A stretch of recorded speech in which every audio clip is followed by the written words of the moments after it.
ಎಲ್ಲರಿಗೂ ನಮಸ್ಕಾರ. ನನ್ನೆಲ್ಲ ಆತ್ಮೀಯ ಪ್ರೀತಿಯ 10ನೇ ತರಗತಿಯ ಮುದ್ದು ಮಕ್ಕಳೇ, ಇಂದಿನ ಈ ದಿನದ ಕನ್ನಡ ತರಗತಿಗೆ ನಿಮ್ಮೆಲ್ಲರಿಗೂ ಸ್ವಾಗತ.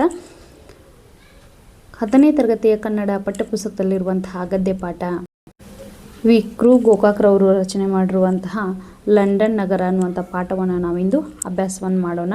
ಲಂಡನ್ ನಗರದಲ್ಲಿರ್ತಕ್ಕಂಥ ವೆಸ್ಟ್ ಮಿನಿಸ್ಟರ್ ಅಬೆಯನ್ನು ನೋಡೋಣ. ಅದೇ ರೀತಿಯಾಗಿ ಹಲವಾರು ಪ್ರೇಕ್ಷಣೀಯ ಸ್ಥಳಗಳನ್ನು ಕವಿಗಳು ಏನು ಮಾಡಿದ್ದಾರೆ, ತಮ್ಮ ಪ್ರವಾಸ ಕಥನದಲ್ಲಿ ಚರ್ಚೆಯನ್ನು ಮಾಡಿದ್ದಾರೆ. ಅವುಗಳ ಬಗ್ಗೆ ನಾವು ಇಂದಿನ ತರಗತಿಯಲ್ಲಿ ಅಭ್ಯಾಸವನ್ನು ಮಾಡೋಣ. ಬನ್ನಿ, ತಡ ಮಾಡೋದು ಬೇಡ. ಹಾಗಿದ್ರೆ ಮಕ್ಕಳೇ, ಲಂಡನ್ ನಗರ ಹೇಗಿದೆ? ನನಗೂ ಅಷ್ಟೇ ಕುತೂಹಲಕಾರಿಯಾಗಿದೆ, ಹೌದಾ?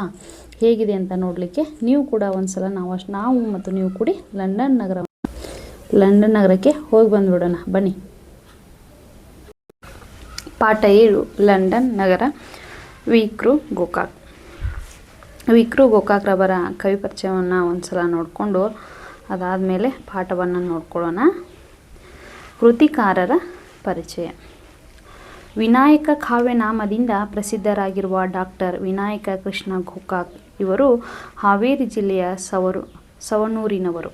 ಇವರ ಕಾಲ ಕ್ರಿಸ್ತಶಕ 1909ರಿಂದ 1992ರವರೆಗೆ. ಪುಣೆಯ ಫರ್ಗ್ಯೂಸನ್ ಕಾಲೇಜು, ಧಾರವಾಡದ ಕರ್ನಾಟಕ ವಿಶ್ವವಿದ್ಯಾನಿಲಯದಲ್ಲಿ ಇಂಗ್ಲಿಷ್ ಪ್ರಾಧ್ಯಾಪಕರಾಗಿ, ಬೆಂಗಳೂರು ವಿಶ್ವವಿದ್ಯಾನಿಲಯದ ಕುಲಪತಿಗಳಾಗಿ ಸೇವೆ ಸಲ್ಲಿಸಿದ್ದಾರೆ. ಕನ್ನಡ ಸಾಹಿತ್ಯದ ಪ್ರಮುಖ ಸಾಹಿತಿಗಳಲ್ಲಿ ಒಬ್ಬರಾದ ವಿ ಕೃ ಗೋಕಾಕ್ ಅವರು ಸಮುದ್ರಗೀತೆಗಳು, ಪಯಣ, ಉಗಮ, ಇಜ್ಜೋಡು, ಸಮರಸವೇ ಜೀವನ, ಭಾರತ ಸಿಂಧು ರಶ್ಮಿ ಮೊದಲಾದ ಕೃತಿಗಳ ಕರ್ತೃ. ಇವರ ದ್ಯಾವ್ಯ ಪೃಥ್ವಿ ಕೃತಿಗೆ ಕೇಂದ್ರ ಸಾಹಿತ್ಯ ಅಕಾಡೆಮಿ ಪ್ರಶಸ್ತಿ ಬಂದಿದೆ. ಇವರಿಗೆ ಕರ್ನಾಟಕ ವಿಶ್ವವಿದ್ಯಾಲಯದ ಗೌರವ ಡಾಕ್ಟರೇಟ್, ಬೆಂಗಳೂರು ವಿಶ್ವವಿದ್ಯಾನಿಲಯದ ಗೌರವ ಡಿ.ಲಿಟ್ ಪದವಿ ಲಭಿಸಿದೆ.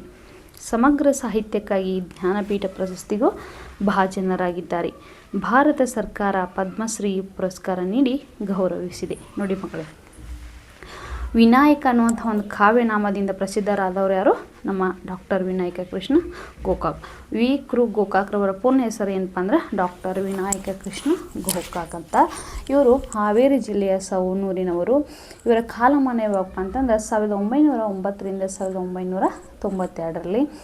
ಪುಣೆಯ ಫರ್ಗ್ಯೂಸನ್ ಕಾಲೇಜಿನಲ್ಲಿ ಹಾಗೂ ಧಾರವಾಡದ ಕರ್ನಾಟಕ ವಿಶ್ವವಿದ್ಯಾನಿಲಯದಲ್ಲಿ ಇಂಗ್ಲಿಷ್ ಪ್ರಾಧ್ಯಾಪಕರಾಗಿ ತಮ್ಮ ಸೇವೆಯನ್ನು ಸಲ್ಲಿಸ್ತಾರೆ. ಅದಷ್ಟೇ ಅಲ್ಲೇ ಕೂಡ ಬೆಂಗಳೂರು ವಿಶ್ವವಿದ್ಯಾನಿಲಯದ ಕುಲಪತಿಗಳಾಗಿ ಕೂಡ ಇವರು ಸೇವೆಯನ್ನು ಮಾಡಿದ್ದಾರೆ. ಕನ್ನಡ ಸಾಹಿತ್ಯದಲ್ಲಿ ಇವರು ಕೂಡ ಒಬ್ಬ ಶ್ರೇಷ್ಠ ಸಾಹಿತಿ ಅಂತ ಹೇಳ್ಬೋದು. ಹೀಗಾಗಿ ನಮ್ಮ ಕನ್ನಡ ಸಾಹಿತ್ಯಕ್ಕೆ ಇವರು ತಮ್ಮ ಕೃತಿಗಳನ್ನು ನೀಡುವುದರ ಮುಖಾಂತರ ನಮಗೇನು ಮಾಡಿದಾರೆ, ಒಂದು ಕೊಡುಗೆಯನ್ನು ಕೊಟ್ಟಿದ್ದಾರೆ. ನೋಡಿ, ಸಮುದ್ರ ಗೀತೆಗಳು, ಪಯಣ, ಉಗಮ, ಇಜ್ಜೋಡು, ಸಮರಸವೇ ಜೀವನ, ಭಾರತ ಸಿಂಧು ರಶ್ಮಿ ಈ ಸೇರಿದಂಥ ಹಲವಾರು ಕೃತಿಗಳನ್ನು ಇವರು ರಚನೆ ಮಾಡಿದ್ದಾರೆ. ಇವರಿಗೆ ಕೇಂದ್ರ ಸಾಹಿತ್ಯ ಅಕಾಡೆಮಿ ಪ್ರಶಸ್ತಿ ಕೂಡ ಬಂದಿದೆ. ಅದು ಯಾವ ಕೃತಿಪ್ಪ ಅಂದರೆ ದ್ಯಾವ್ಯ ಪೃಥ್ವಿ ಕೃತಿ ಏನಾಗೈತಿ, ಇವರಿಗೆ ಕೇಂದ್ರ ಸಾಹಿತ್ಯ ಅಕಾಡೆಮಿ ಪ್ರಶಸ್ತಿ ಬಂದಿದೆ. ಅದಷ್ಟೇ ಅಲ್ಲದೆ ಕೂಡ ಇವರಿಗೆ ಕರ್ನಾಟಕ ವಿಶ್ವವಿದ್ಯಾನಿಲಯದ ಕಡೆಯಿಂದ ಗೌರವ ಡಾಕ್ಟರೇಟ್ ಹಾಗೂ ಬೆಂಗಳೂರು ವಿಶ್ವವಿದ್ಯಾನಿಲಯದ ಕಡೆಯಿಂದ ಗೌರವ ಡಿ.ಲಿಟ್ ಪದವಿ ಬಂದೈತಿ. ಆಮೇಲೆ ಇವರು ಜ್ಞಾನಪೀಠ ಪ್ರಶಸ್ತಿಯು ಕೂಡ ಭಾಜನರಾಗಿದ್ದಾರೆ. ಇವರ ಸಮಗ್ರ ಸಾಹಿತ್ಯಕ್ಕಾಗಿ ಪ್ರಶಸ್ತಿ ಕೂಡ ಲಭಿಸಿದೆ. ಅದಷ್ಟೇ ಅಲ್ಲೇ ಕೂಡ ನಮ್ಮ ಭಾರತ ಸರ್ಕಾರ ಏನು ಮಾಡಿದಪ್ಪ, ಇವರಿಗೆ ಪದ್ಮಶ್ರೀ ಪುರಸ್ಕಾರವನ್ನು ನೀಡಿ ಇವರಿಗೆ ಗೌರವವನ್ನು ಕೊಟ್ಟಿದೆ. ಆಶಯವನ್ನು ನೋಡಿ ಮಕ್ಕಳೇ, ಶ್ರೀಯುತರು 1936ರಲ್ಲಿ ಲಂಡನ್ಗೆ ಪ್ರವಾಸ ಕೈಗೊಂಡಿದ್ದಾಗ ಅಲ್ಲಿನ ಅನುಭವಗಳನ್ನು ತಮ್ಮ ಸಮುದ್ರದಾಚೆಯಿಂದ ಎಂಬ ಗ್ರಂಥದಲ್ಲಿ ನಿರೂಪಿಸಿದ್ದಾರೆ. ಲಂಡನ್ ನಗರದ ಸೌಂದರ್ಯ ಮತ್ತು ಅಲ್ಲಿಯ ಜೀವನವನ್ನು ಪ್ರಾರ್ಥನಾ ಮಂದಿರ, ಮಹಾಪುರುಷರ ಸ್ಮಾರಕವಾದ ವೆಸ್ಟ್ ಮಿನಿಸ್ಟರ್ ಅಬೆಯ ವಿಷಯವನ್ನು ಈ ಲೇಖನದಲ್ಲಿ ಸುಂದರವಾಗಿ ಪರಿಚಯಿಸಿದ್ದಾರೆ. ನೋಡಿ, ವಿ ಕೃ ಗೋಕಾಕ್ರವರು 1936ರಲ್ಲಿ ಲಂಡನ್ಗೆ ಏನು ಮಾಡ್ತಾರೆ, ಪ್ರವಾಸವನ್ನು ಕೈಗೊಂಡಿರ್ತಾರೆ. ಆ ಸಂದರ್ಭದಲ್ಲಿ ಅವರು ಅಲ್ಲಿ ನೋಡಿರುವಂತಹ, ಕೇಳಿರುವಂತಹ, ಸ್ವತಃ ತಾವೇ ಕಣ್ಣಾರೆ ಅನುಭವಿಸಿರುವಂತಹ ಅನುಭವಗಳನ್ನ ಏನು ಮಾಡಿದ್ದಾರೆ, ಒಂದು ಗ್ರಂಥದಲ್ಲಿ ಬರೆದಿಟ್ಟಿದ್ದಾರೆ. ಅದು ಯಾವ ಗ್ರಂಥದ ಹೆಸರು ಏನಪ್ಪ ಅಂದ್ರೆ ಸಮುದ್ರದ ಆಚೆಯಿಂದ ಅನ್ನುವಂಥ ಒಂದು ಗ್ರಂಥ. ಅಲ್ಲೇನು ಮಾಡಿದಾರಪ್ಪ, ಆ ಗ್ರಂಥದಲ್ಲಿ ಸಂಪೂರ್ಣವಾದಂತಹ ಲಂಡನ್ ನಗರದ ಸೌಂದರ್ಯ ಆಗಿರ್ಬೋದು, ಅಲ್ಲಿಯ ಜನಜೀವನವನ್ನಾಗಿರ್ಬೋದು, ಆಮೇಲೆ ಪ್ರಾರ್ಥನಾ ಮಂದಿರ, ಆಮೇಲೆ ವೆಸ್ಟ್ ಮಿನಿಸ್ಟರ್ ಅಬೆ ಅಂದರೆ ಮಹಾಪುರುಷರ ಸ್ಮಾರಕ ಅಂತಲೇ ಹೇಳ್ಬೋದು, ಸಂತರು, ಹೀಗೆ ಎಲ್ಲರ ಮಹಾಪುರುಷರ ಸ್ಮಾರಕವಾಗಿರ್ತಕ್ಕಂತಹ ವೆಸ್ಟ್ ಮಿನಿಸ್ಟರ್ ಅಬೆಯ ಸಂಪೂರ್ಣ ವಿಷಯವನ್ನು ಏನು ಮಾಡಿದಾರೆ, ಆ ಲೇಖನದಲ್ಲಿ ಪರಿಚಯವನ್ನು ಮಾಡಿಕೊಂಡಾರ. ಈ ಪಾಠವನ್ನು ವಿಕ್ರು ಗೋಕಾಕ್ ವಿರಚಿತ ಸಮುದ್ರದಾಚೆಯಿಂದ ಎಂಬ ಪ್ರವಾಸ ಕಥನದಿಂದ ಆರಿಸಿ ಸಂಗ್ರಹಿಸಲಾಗಿದೆ. ನೋಡಿ, ಇವರು ಸಮುದ್ರದಾಚೆಯಿಂದ ಅನ್ನುವಂತಹ ಒಂದು ಏನು ಗ್ರಂಥವನ್ನು ಬರೆದಿರಲ್ಲ ಲೇಖಕರಲ್ಲಿ 1936 ಏನು ಮಾಡ್ತಾರೆ, ಪ್ರವಾಸವನ್ನು ಕೈಗೊಂಡಂತಹ ಸಂದರ್ಭದಲ್ಲಿ ಅವಾಗ ತಮ್ಮೆಲ್ಲ ಅನುಭವಗಳನ್ನು ಬರೆದಿಟ್ಟುವಂಥ ಒಂದು ಗ್ರಂಥ ಸಮುದ್ರದ ಆಚೆಯಿಂದ. ಆ ಗ್ರಂಥದಿಂದ ಏನು ಮಾಡಿದ್ರೆ, ಆ ಪ್ರವಾಸ ಕಥನದಿಂದ ಈ ಪ್ರಸ್ತುತ ಪಾಠವನ್ನು ಆಯ್ಕೆನ ಮಾಡ್ಕೊಂಡಾರ. ಪದಗಳ ಅರ್ಥವನ್ನು ನೋಡಿ. ಅಂಜು ಅಂದ್ರೆ ಭಯಪಡುವುದು, ಹೆದರುವುದು, ಅಂಜ್ಕೋದು ಅಂತೀವಲ್ಲ, ಅಂಜುವುದು ಅದು. ಪೆನ್ನಿ ಅಂದರೆ ಇಂಗ್ಲೆಂಡಿನ ನಾಣ್ಯ. ನೋಡಿ, ಇಂಗ್ಲೆಂಡಿನ ನಾಣ್ಯದ ಹೆಸರೇನು ಪೆನ್ನಿ. ಕೂಟ ಅಂದರೆ ಅನೇಕ ರಸ್ತೆಗಳು ಸೇರುವಂಥ ಒಂದು ಜಾಗ. ಟೈಪಿಸ್ಟ್ ಬೆರಳಚ್ಚು ಗಾರ. ಕಾರ್ಕೂನ್ ಅಂದರೆ ಗುಮಾಸ್ತ. ಪಾಟಿ ಅಂದರೆ ಹಲಗೆ. ಕಟೆ ಅಂದರೆ ಕೆತ್ತುವುದು. ಕಬ್ಬಿಗೆ ಅಂದರೆ ಕವಿ. ಚೆನ್ನ ಅಂದರೆ ಚಡ್ಡಿ. ಟ್ರಾಮ್ ವಿದ್ಯುತ್ತಿನಿಂದ ಓಡಾಡುವ ಸ್ಥಳೀಯ ರೈಲು ಗಾಡಿ. ಪುಚ್ಚ ಅಂತಂದ್ರೆ ಗರಿ. ಪೂಟು ಅಂತಂದ್ರೆ ಅಡಿ, ನಾವು ಪೂಟ್ ಅಂತೀವಲ್ಲ ಅದು. ಮೋರೆ ಅಂದರೆ ಮುಖ. ವಸಾತು ಅಂದರೆ ಅನ್ಯ ದೇಶೀಯರ ಅಧಿಕಾರಕ್ಕೊಳಪಟ್ಟಂತಹ ಪ್ರದೇಶಗಳು. ವಿಲಾಯಿತಿ ಅಂದರೆ ವಿದೇಶ. ಸಿಂಪಿ ಅಂದರೆ ದರ್ಜೆಯವನು. ಸಿಂಪಿಗಂತ ಕರಿತಾನೆ ನೋಡ್ರಿ ಹಳ್ಳಿಯಲ್ಲಿ. ಮರ್ತ್ಯತ್ವವೇ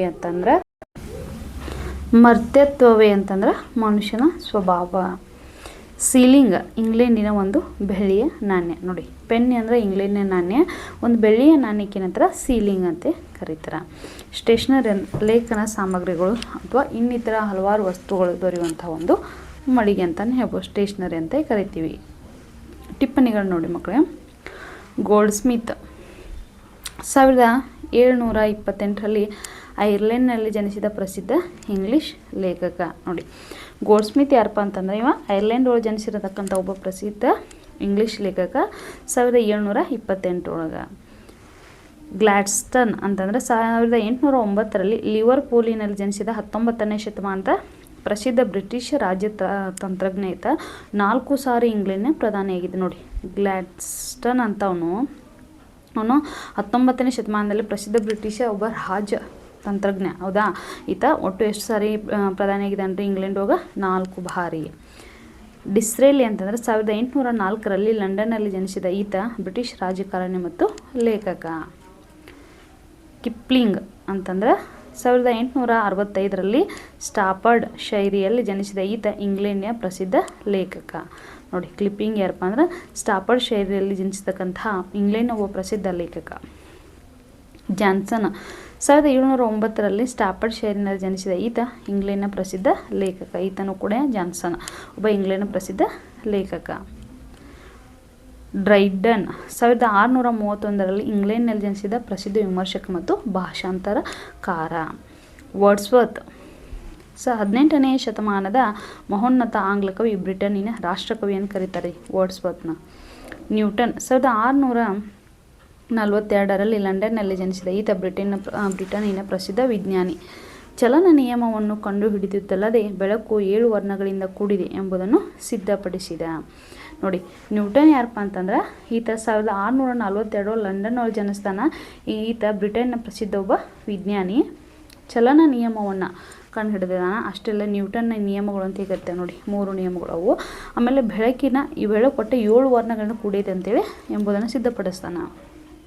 ಡಾರ್ವಿನ್ 1809 ಇಂಗ್ಲೆಂಡ್ನಲ್ಲಿ ಜನಿಸಿದ ವಿಜ್ಞಾನಿ, ವಿಕಾಸವಾದದ ಮೂಲ ಪುರುಷ. 1809 ಇಂಗ್ಲೆಂಡ್ನೊಳಗೆ ಜನಿಸ್ತಾನೆ ಯಾರು, ಡಾರ್ವಿನ್ ಅಂತನು, ವಿಕಾಸವಾದ ಮೂಲ ಪುರುಷ. ಹರ್ಷೆಲ್ 1738 ಜನಿಸಿದ ಈತ ಜರ್ಮನಿಯ ಖಗೋಳ ವಿಜ್ಞಾನಿ. 1738 ಜರ್ಮನ್ ಒಳಗೆ ಜನಿಸ್ತಾನ. ಸೂರ್ಯ, ನಕ್ಷತ್ರ ಮತ್ತು ನಕ್ಷತ್ರಗಳಿಗಿರುವ ದೂರವನ್ನು ಕಂಡುಹಿಡಿದವನು ಹರ್ಷೆಲ್. ರಿಚರ್ಡ್ 1522 ಜನಿಸಿದ ಈತ ಇಂಗ್ಲೆಂಡಿನ ನಾಟಕಕಾರ ಮತ್ತು ಸಂಗೀತ ವಿದ್ವಾಂಸ. ಇವನು ರಾಜ. ರಿಚರ್ಡ್ ಅಂತನೊಬ್ಬ ರಾಜಕುಮಾರ. 3ನೇ ಎಡ್ವರ್ಡ್ 1327 ಇಂಗ್ಲೆಂಡ್ನ ಡ್ಯೂಕ್ ಆದನು. ಈತನ ಕಾಲದಲ್ಲಿ ಇಂಗ್ಲೆಂಡ್ ಮತ್ತು ಫ್ರಾನ್ಸ್ ನಡುವೆ ದೀರ್ಘಕಾಲದ ಯುದ್ಧ ಆರಂಭವಾಯಿತು. ನೋಡಿ, 3ನೇ ಎಡ್ವರ್ಡ್ ಇದ್ದಂಥ ಸಂದರ್ಭದಲ್ಲಿ ಏನಾಯಿತು, ಫ್ರಾನ್ಸ್ ಮತ್ತು ಇಂಗ್ಲೆಂಡ್ ನಡುವೆ ಯುದ್ಧ ಆರಂಭವಾಯಿತು. ರಾಣಿ ಎಲಿಜಬೆತ್ ಈಕೆ ಇಂಗ್ಲೆಂಡ್ನ ರಾಣಿಯಾಗಿದ್ದಳು. 1600 ಡಿಸೆಂಬರ್ 31 ಇಂಡಿಯಾದಲ್ಲಿ ಈಸ್ಟ್ ಇಂಡಿಯಾ ಕಂಪನಿ ಸ್ಥಾಪಿಸಿದ. ನೋಡಿ, ರಾಣಿ ಎಲಿಜಬೆತ್ ನೀವೆಲ್ಲ ಕೇಳಿರ್ಬೋದು, ಹೌದಾ. ಈಸ್ಟ್ ಇಂಡಿಯಾ ಕಂಪನಿ ಸ್ಥಾಪಕಳು, ಇಂಗ್ಲೆಂಡ್ನ ರಾಣಿ. ಒಂದನೇ ಜೇಮ್ಸ್ 1566ರಿಂದ 1600 ಅಂದರೆ 1625ರವರೆಗೆ ಈತನ ಕಾಲಮನ್ನು ಗ್ರೇಟ್ ಬ್ರಿಟನ್ ಮತ್ತು ಐರ್ಲೆಂಡ್ನ ದೊರೆಯಾಗಿದ್ದ. ಅಂದರೆ ಆ ಅವಧಿಯೊಳಗೆ ಈತ ಏನಾಗಿದೆ, ಐರ್ಲೆಂಡ್ನ ಮತ್ತು ಬ್ರಿಟನ್ನ ದೊರೆಯಾಗಿದ್ದ. ಇವನ ಕಾಲದಲ್ಲಿ ಮತೀಯ ಮತ್ತು ರಾಜಕೀಯ ಸಮಸ್ಯೆಗಳು ಉಲ್ಬಣಗೊಂಡವು. ಶೇಕ್ಸ್ಪಿಯರ್ 1564ರಲ್ಲಿ ಬ್ರಿಟನ್ನಲ್ಲಿ ಜನಿಸಿದ ಸುಪ್ರಸಿದ್ಧ ಇಂಗ್ಲಿಷ್ ನಾಟಕಕಾರ. ನೆಲ್ಸನ್ ಈತನು ಓರ್ವ ಯೋಧ. ಇವನ ಪೂರ್ಣ ಹೆಸರು ಹ್ಯುರಾಶಿಯೋ ನೆಲ್ಸನ್. ಈತನು 1805ರ ವೆಲ್ಲಿಂಗ್ಟನ್ ಟ್ರಾಫಲ್ಗರ್ ಯುದ್ಧದಲ್ಲಿ ಹೋರಾಡಿ ಮಡಿದನು. ನೋಡಿ, ನೆಲ್ಸನ್ ಯಾರಪ್ಪ ಅಂದರೆ ಈತ ಒಬ್ಬ ಓರ್ವ ಯೋಧ. ಈತ ಹ್ಯುರಾಸಿಯೋ ನೆಲ್ಸನ್ ಅನ್ನುವಂಥದ್ದು ಈತನ ಪೂರ್ಣ ಹೆಸರು. 1805ರ ವೆಲ್ಲಿಂಗ್ಟನ್ ಮತ್ತು ಟ್ರಾಫಲ್ಗರ್ ಅನ್ನುವಂಥ ಯುದ್ಧದಲ್ಲಿ ಹೋರಾಟವನ್ನು ಮಾಡ್ತಾನೆ. ಆ ಯುದ್ಧ ಮಾಡುವಂಥ ಸಂದರ್ಭದಲ್ಲಿ ಈತ ಸಾವನ್ನು ಅಪ್ತಾನೆ. ಆಧುನಿಕ ಸಾಹಿತ್ಯ ಪ್ರಕಾರಗಳಲ್ಲಿ ಪ್ರವಾಸ ಕಥನವು ಒಂದು. ನೋಡಿ, ಪ್ರವಾಸ ಕಥನ ನಮ್ಮ ಕನ್ನಡ ಸಾಹಿತ್ಯದಲ್ಲಿ ತನ್ನದೇ ಆದಂತಹ ಒಂದು ಸ್ಥಾನವನ್ನು ಪಡೆದುಕೊಂಡಿದೆ. ನೋಡಿ, ಪ್ರವಾಸ ಕಥನ ಅಂತಂದ್ರೇನ, ನಾವು ನೋಡಿರುವಂಥದ್ದನ್ನು, ಕೇಳಿರುವಂಥದ್ದನ್ನು ಹಾಗೂ ನಮ್ಮ ಅನುಭವಕ್ಕೆ ಸಿಕ್ಕಿರುವಂಥದ್ದನ್ನು ನಾವು ಏನು ಮಾಡ್ತೀವಿ, ಒಂದು ಅದನ್ನು ಬರವಣಿಗೆ ಮುಖಾಂತರವನ್ನು ಅದನ್ನು ಬರಿತೀವಿ. ಅದನ್ನೇ ನಾವು ಪ್ರವಾಸ ಕಥನ ಅಂದರೆ ನಾವು ಅಲ್ಲಿ ಆ ಪ್ರವಾಸದಲ್ಲಿ ಅನುಭವಿಸಿದ ಪ್ರತಿಯೊಂದನ್ನು ನಾವು ಕೂಡ ಅದರಲ್ಲಿ ಬರೆದಿಡುವುದು. ದೇಶ ಸುತ್ತಿ ನೋಡು, ಕೋಶ ಓದಿ ನೋಡು ಎಂಬ ಮಾತಿದೆ. ನೋಡಿ, ನಮ್ಮ ಜೀವಮಾನದಲ್ಲಿ ನಾವು ದೇಶವನ್ನಾದರೂ ಒಂದು ಸಲ ಸುತ್ತಬೇಕು. ಸುತ್ತಕ್ಕಾಗಲಿಲ್ಲಪ್ಪ ಅಂದರೂ ಪರವಾಗಿಲ್ಲ, ಕೋಶಗಳನ್ನಾದರೂ ಓದಬೇಕು. ಯಾಕಂದರೆ ನಮ್ಮ ದೇಶವನ್ನು ಸುತ್ತಿದಷ್ಟೇ ಅನುಭವ ಸಿಗತ್ತಾ. ಪ್ರವಾಸದ ಸಮಯದಲ್ಲಿ ಕೇಳಿದ, ನೋಡಿದ, ಅನುಭವಿಸಿದ ಅಂಶಗಳನ್ನು ಸುಂದರವಾಗಿ ದಾಖಲಿಸುವುದೊಂದು ಕಲೆ. ನೋಡಿ, ಹೇಳಿದ್ನಲ್ವಾ, ಪ್ರವಾಸ ಕಥನ ಅಂದರೆ ನಾವು ಪ್ರವಾಸ ಮಾಡುತ್ತಿರುವಂತಹ ಸಂದರ್ಭದಲ್ಲಿ ನಾವು ಅಲ್ಲಿ ನೋಡಿರ್ತಕ್ಕಂಥದ್ದನ್ನು, ಕೇಳಿರ್ತಕ್ಕಂಥದ್ದನ್ನು, ನಮ್ಮ ಅನುಭವಕ್ಕೆ ಸಿಕ್ಕಿರುವಂತಹ ಪ್ರತಿಯೊಂದು ಅಂಶಗಳನ್ನು ನಾವೇನು ಮಾಡೋದು, ಸುಂದರವಾಗಿ ಬರೆದಿಡುವಂಥ ಒಂದು ಕಲೆಗೆ ನಾವು ಪ್ರವಾಸ ಕಥನ ಅಂತ ಕರಿತೀವಿ. ಸಾಂಸ್ಕೃತಿಕವಾಗಿ ಶ್ರೀಮಂತನಾಗಿರುವ ವ್ಯಕ್ತಿ ಎಲ್ಲಿದ್ದರೂ ಸಾಂಸ್ಕೃತಿಕ ರಾಯಭಾರಿಯಂತೆ ನಡೆದುಕೊಳ್ಳುತ್ತಾನೆ. ನೋಡಿ, ಎಷ್ಟೊಂದು ಅರ್ಥಗರ್ಭಿತವಾದಂತಹ ಮಾತು. ಸಾಂಸ್ಕೃತಿಕವಾಗಿ ಶ್ರೀಮಂತನಾಗಿರ್ತಕ್ಕಂತಹ ವ್ಯಕ್ತಿ, ನೋಡಿ, ಆತ ಹಣ ಗುಣದಿಂದ ಅಂತಲ್ಲ, ಆತ ಸಾಂಸ್ಕೃತಿಕವಾಗಿ ಶ್ರೀಮಂತನಾಗಿರ್ಬೇಕು. ನಾವು ಕೇವಲ ಹಣದಿಂದ ಇದ್ದವ್ರನ್ನ ಮಾತ್ರ ಶ್ರೀಮಂತ ಅಂತ ಕರೆಸ್ಕೊಳ್ಳೋದು. ಆತನ ಬರವಣಿಗೆ ಮುಖಾಂತರ, ಆತ ಸಿಕ್ಕಿರೋ ಪ್ರತಿಯೊಂದು ಅಂಶಗಳ ಮುಖಾಂತರ ಆತ ಶ್ರೀಮಂತನಾಗಿರ್ತಕ್ಕಂಥವನು. ಸಾಂಸ್ಕೃತಿಕವಾಗಿ ಕಲೆ, ಸಾಹಿತ್ಯ ಪೋಷಣೆ ಮಾಡ್ತಕ್ಕಂತಹ ವ್ಯಕ್ತಿ ಎಲ್ಲಿದ್ದರೂ ಕೂಡ ಸಾಂಸ್ಕೃತಿಕ ರಾಯಭಾರಿ ಅಂತ ನಡೆದುಕೊಳ್ತಾನೆ. ಪ್ರವಾಸವು ಅನುಭವವನ್ನು ಹೆಚ್ಚಿಸುತ್ತದೆ. ವೈವಿಧ್ಯಮಯ ಜೀವನ ದರ್ಶನ ಆಗುತ್ತದೆ. ನೋಡಿ, ಪ್ರವಾಸ ಏನು ಮಾಡೋದರಿಂದ ಒಂದು ಏನಾಗತ್ತಪ್ಪ ಅಂದ್ರೆ ನಮ್ಮಲ್ಲಿ ಅನುಭವಗಳನ್ನು ಹೆಚ್ಚಿಗೆನ ಮಾಡ್ತತಿ. ವೈವಿಧ್ಯಮಯವಾಗಿರ್ತಕ್ಕಂತಹ ಜೀವನ ನಮಗೆ ಸಿಗುತ್ತದೆ. ವಿದೇಶಗಳಲ್ಲಿ ಸಾಹಿತಿಗಳನ್ನು, ವಿವಿಧ ಕ್ಷೇತ್ರದ ಸಾಧಕರನ್ನು ಹೇಗೆ ಸ್ಮಾರಕವಾಗಿ, ಸ್ಮರಣೀಯವಾಗಿ ಉಳಿಸಿಕೊಂಡಿದ್ದಾರೆ. ನೋಡಿ, ನಮ್ಮ ವಿದೇಶಗಳಲ್ಲಿ ಸಾಹಿತಿಗಳನ್ನಾಗಿರ್ಬೋದು, ವಿವಿಧ ಕ್ಷೇತ್ರದ ಸಾಧನೆ ಮಾಡ್ತಕ್ಕಂತಹ ಸಾಧಕರನ್ನು, ಆಮೇಲೆ ಅವರೆಲ್ಲವನ್ನು ಅವ್ರು ಮಾಡ್ತಕ್ಕಂಥ ಪ್ರತಿಯೊಂದನ್ನು ಕೂಡ ಅವರು ಸ್ಮರಣೀಯವಾಗಿ ಅವುಗಳನ್ನ ಇಟ್ಕೊಂಡಿದ್ದಾರೆ ಎಂಬುದನ್ನು ಅರಿಯುವ ಪ್ರವಾಸ ಕಥನ ಈ ಪಠ್ಯಭಾಗ. ನೋಡಿ, ವಿದೇಶಗಳಲ್ಲಿ ಮಾಡಿದ್ರೆ ಪ್ರತಿಯೊಂದನ್ನು ಹಲವಾರು ಜನ ಸಾಹಿತಿಗಳಾಗಿರ್ಬೋದು, ಅವರು ಏನಾರು ಕಂಡಿರುವಂತಹದ್ದು ಗ್ರಂಥಗಳನ್ನಾಗಿರ್ಬೋದು, ಆಮೇಲೆ ಅವರು ಮಾಡಿದಿರುವಂತಹ ಅವು ಏನು ಗೋರಿಗಳಾಗಿರ್ಬೋದು, ಎಲ್ಲವನ್ನು ಕೂಡ ಅವ್ರು ಏನು ಮಾಡಿದಾರೆ, ಒಂದು ನೆನಪಿಗಾಗಿ ಅವನ್ನ ಸುಂದರವಾಗಿ ಇಟ್ಕೊಂಡಾರ. ಅದನ್ನು ಸಂಪೂರ್ಣವಾದಂತಹ ಸಾರಾಂಶ ಈ ಪ್ರವಾಸ ಕಥನದ ಪಠ್ಯಭಾಗ ಅಂತ ಹೇಳ್ತಾರೆ. ಲಂಡನ್ ಪಟ್ಟಣವೆಂದರೆ ಒಂದು ಸ್ವತಂತ್ರ ಜಗತ್ತು. ನೋಡಿ, ಲೇಖಕರ ಪ್ರಕಾರ ಎಷ್ಟೊಂದು ಅದ್ಭುತವಾಗಿ ವರ್ಣನೆಯನ್ನು ಮಾಡ್ತಾರೆ ನೋಡ್ರಿ ಇಲ್ಲಿ ಲೇಖಕರು. ಲಂಡನ್ ಪಟ್ಟಣ ಅಂತಂದ್ರೆ ಏನು, ಅದೊಂದು ಸ್ವತಂತ್ರವಾದಂತಹ ಒಂದು ಜಗತ್ತು. ಇಲ್ಲಿಯ ರಸ್ತೆಗಳಲ್ಲಿ ವ್ಯಾಪಾರವು ತುಂಬಿ ಟ್ರಾಮ್ ಬಸ್ಸುಗಳಲ್ಲಿ ಸಕಾಲಕ್ಕೆ ಹೋಗುವುದಾಗುವುದಿಲ್ಲ.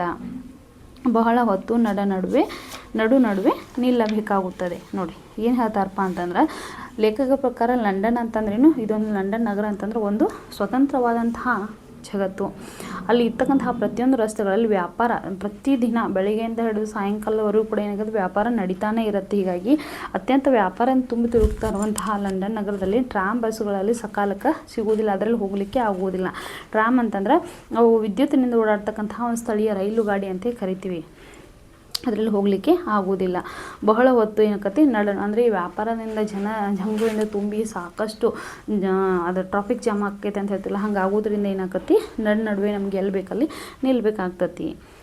ಇದನ್ನು ತಪ್ಪಿಸುವುದಕ್ಕಾಗಿ ಭೂಗರ್ಭದಲ್ಲಿ ಗಾಡಿಯನ್ನು ಒಯ್ದಿದ್ದಾರೆ. ನೋಡಿ, ಹಿಂಗೆ ಏನಿದೆ ಅಲ್ಲೇ ನಡುವೆ ಏನು ನಿಲ್ಬೇಕು ಅನ್ನುವಂತಹ ಉದ್ದೇಶದಿಂದ ಏನು ಮಾಡಿದಾರೆ, ಅಲ್ಲೆಲ್ಲಿ ಏನು ಮಾಡಿದಾರೆ, ಭೂಗರ್ಭ ಅಂದರೆ ಭೂಮಿಯ ಒಳಗಡೆ ಏನು ಮಾಡಿದಾರೆ, ಗಾಡಿಯನ್ನು ತೆಗೆದುಕೊಂಡು ಹೋಗಲಿಕ್ಕೆ ವ್ಯವಸ್ಥೆಯನ್ನು ಮಾಡಿದ್ದಾರೆ. ಹಳಿ, ಎಲೆಕ್ಟ್ರಿಕ್ ಗಾಡಿ, ನಿಲ್ಮನೆ ಎಲ್ಲ ಒಳಗೆ. ನೋಡಿ, ಏನೇನು ಹೋಗ್ತಾವಪ್ಪ ಅಂದ್ರೆ ಹಳಿ, ಎಲೆಕ್ಟ್ರಿಕ್ ಗಾಡಿಗಳು ಎಲ್ಲವೂ ಕೂಡ ಏನಾಕವ ಒಳಗಡೆ ದಾಟಿ ಹೋಗ್ತಾವ. ಒಮ್ಮೊಮ್ಮೆ ನೆಲದ ಕೆಳಗೆ 50 ಫೂಟ್ ಹೋಗಿರುತ್ತೇವೆ. ನೋಡಿ, ಒಂದೊಂದು ಸಲ ಏನಾಗುತ್ತಪ್ಪ, ನಾವು ಪೂರ್ತಿ ಭೂಮಿಯೊಳಗೆ ಹುದುಗಿ ಹೋಗಿದ್ದೇವೇನೋ ಅಂತ ಅನ್ಸತ್ತಂತ. ಆ ರೀತಿ 50 ಫೂಟ್ನಷ್ಟು ಒಳಗಡೆ ಹೋಗಿರ್ತಾರೆ. ಜೋರಾಗಿ ಗಾಳಿ ಬೀಸುವಟ್ಟು ಹವೆಯಾಡುವಂತೆ ಇಲ್ಲಿ ವ್ಯವಸ್ಥೆಯನ್ನು ಮಾಡಿದ್ದಾರೆ. ನೋಡಿರಿ, ಅಲ್ಲೇನು ಭೂಗರ್ಭದಲ್ಲಿ ಏನು ಮಾಡಿದಾರಲ್ಲ, ನೆಲದ ಕೆಳಗಡೆ ಹೋಗತಕ್ಕಂತಹ ವ್ಯವಸ್ಥೆ ಮಾಡುವಂಥ, ಅಲ್ಲಿ ಜೋರಾಗಿ ಗಾಳಿ ಬೀಸಬೇಕು, ಅಂದರೆ ಯಾವುದೇ ರೀತಿ ಶೆಕೆ ಆಗಬಾರ್ದು ಅನ್ನುವಂಥ ಹವೆ ಆಡುವಂಥ ವ್ಯವಸ್ಥೆಯನ್ನು ಕೂಡ ಅಲ್ಲಿ ಲಂಡನ್ ನಗರದಲ್ಲಿ ಮಾಡಿದ್ದಾರೆ. ನಿಮಿಷಕ್ಕೊಂದರಂತೆ ಕತ್ತಲು ಗವಿಗಳೊಳಗಿಂದ ಹಾಯ್ದು ಗಾಡಿಗಳು ದಡ ದಡ ಹೋಗುತ್ತಿರುತ್ತವೆ. ವಿಚಿತ್ರ ಸೃಷ್ಟಿ ನೋಡಿ. ಒಂದು ನಿಮಿಷಕ್ಕೆ ಅನುಗುಡ್ಕ ಹಲವಾರು ಗಾಡಿಗಳು ಹಿಂಗೆ ಆ ಕತ್ತಲು ಗವಿಗಳಲ್ಲಿ ತನ್ನಿಂದ ತಾನೇ ಓಡಾಡ್ತಿರ್ತಾವ ಅಂಥ ವ್ಯವಸ್ಥೆಯನ್ನು ಕೂಡ ಲಂಡನ್ ನಗರದಲ್ಲಿ ಮಾಡಿದ್ದಾರೆ. ನೋಡಿ, ಇಷ್ಟೊಂದು ವಿಚಿತ್ರವಾದಂಥದ್ದಲ್ಲ, ಇದೆಲ್ಲ ಸೃಷ್ಟಿ ಅದ್ಭುತ ಅಂತ ಹೇಳ್ತಾರೆ. ಇಷ್ಟು ಕೆಳಗೆ ಹಗಲೆಲ್ಲ ಹತ್ತಿ ಇಳಿಯುವುದು ಹೇಗೆ? ಅದಕ್ಕಾಗಿ ಎಸ್ಕಲೇಟರ್ಸ್ ಎಂಬ ಮೆಟ್ಟಿಲುಗಳನ್ನು ಮಾಡಿದ್ದಾರೆ. ನೋಡಿ, ಇಷ್ಟು ಕೆಳಗೆ ಹಗಲೆಲ್ಲ ಹತ್ತಿ ಇಳಿದು ಹೋಗ್ಲಿಕ್ಕೆ ಏನೋ ಸುಸ್ತಾಗ್ಬಿಡತ್ತೆ, ಹೌದಾ? ಹೀಗಾಗಿ ಅಷ್ಟೊಂದು ಸಾಧ್ಯ ಇಲ್ಲ. ಈಗ ಏನೋ ಯುವತಿಯರು ಹೋಗ್ಬೋದು, ವಯಸ್ಸಾದಂಥವ್ರು ಹೆಂಗೆ ಹೋಗ್ತಾರೆ, ಆದ್ದರಿಂದ ಏನಾಗುತ್ತೆ, ಹತ್ತಿ ಹೋಗೋದು ಅಷ್ಟೊಂದು ಸುಲಭದ ಮಾತಲ್ಲ. ಅದಕ್ಕಾಗಿ ಎಸ್ಕಲೇಟರ್ಸ್ ಅನ್ನುವಂತಹ ಮೆಟ್ಟಿಲುಗಳ ವ್ಯವಸ್ಥೆಯನ್ನು ಕೂಡ ಅಲ್ಲಿ ಮಾಡಿದ್ದಾರೆ. ಇವು ಒಂದೇ ಸಮನೆ ತಿರುಗುತ್ತಿರುತ್ತವೆ. ನೋಡಿ, ಇವು ಹೆಂಗೆ ತಿರುಗ್ತಾರಪ್ಪ ಅಂದ್ರೆ ಒಂದೇ ಸಮನೆ ಗರಗರಂತೆ ತಿರುಗ್ತಾ ಇರ್ತಾವ. ಒಂದು ಮೆಟ್ಟಿಲ ಮೇಲೆ ಹೋಗಿ ನಿಂತರೆ ತೀರಿತು, ಅನಾಯಾಸವಾಗಿ ಮೇಲೆ ಇಲ್ಲವೇ ಕೆಳಗೆ ಒಯ್ದು ಬಿಡುತ್ತವೆ. ನೋಡಿ, ಇವು ಎಸ್ಕಲೇಟರ್ಸ್ ಅನ್ನುವಂಥ ಮೆಟ್ಟಿಲುಗಳು ನೋಡಿ ಎಷ್ಟೊಂದು ಸುಂದರವಾಗಿ ವರ್ಣಿಸ್ತಾರಪ್ಪ ಅಂದ್ರೆ, ಒಂದು ಮೆಟ್ಟಿಲು ಹೋಗಿ ನಾವು ಎಲ್ಲ ಮೆಟ್ಟಿಲನ್ನ ಹತ್ಕೊಂಡು ಹೋಗ್ಬೇಕು ಅನ್ನುವಂಥದ್ದು ಏನಿಲ್ಲ. ಸುಮ್ಮನೆ ಒಂದು ಮೆಟ್ಲ ಕಡೆ ಹೋಗಿ ನಿಂತ್ರ ನಮಗೆ ಕೆಳಗಡೆ ಬೇಕಂದರೆ ಕೆಳಗಡೆ ಇಳಿಸ್ತಾವ, ಇಲ್ಲ ಮೇಲ್ಗಡೆ ಹೋಗುವಂಥ ವ್ಯವಸ್ಥೆ ಬೇಕಂದ್ರೆ ಮೇಲ್ಗಡೆ ಕೂಡ ಹೋಗಿ ಇಳಿಸ್ತಾವ. ನಾವು ಸುಮ್ಮನೆ ಸುಮ್ಮನೆಯಲ್ಲಿ ಅನಾಯಾಸ ಮಾಡಿಕೊಳ್ಳುವಂಥ ಅವಶ್ಯಕತೆ ಇರುವುದಿಲ್ಲ.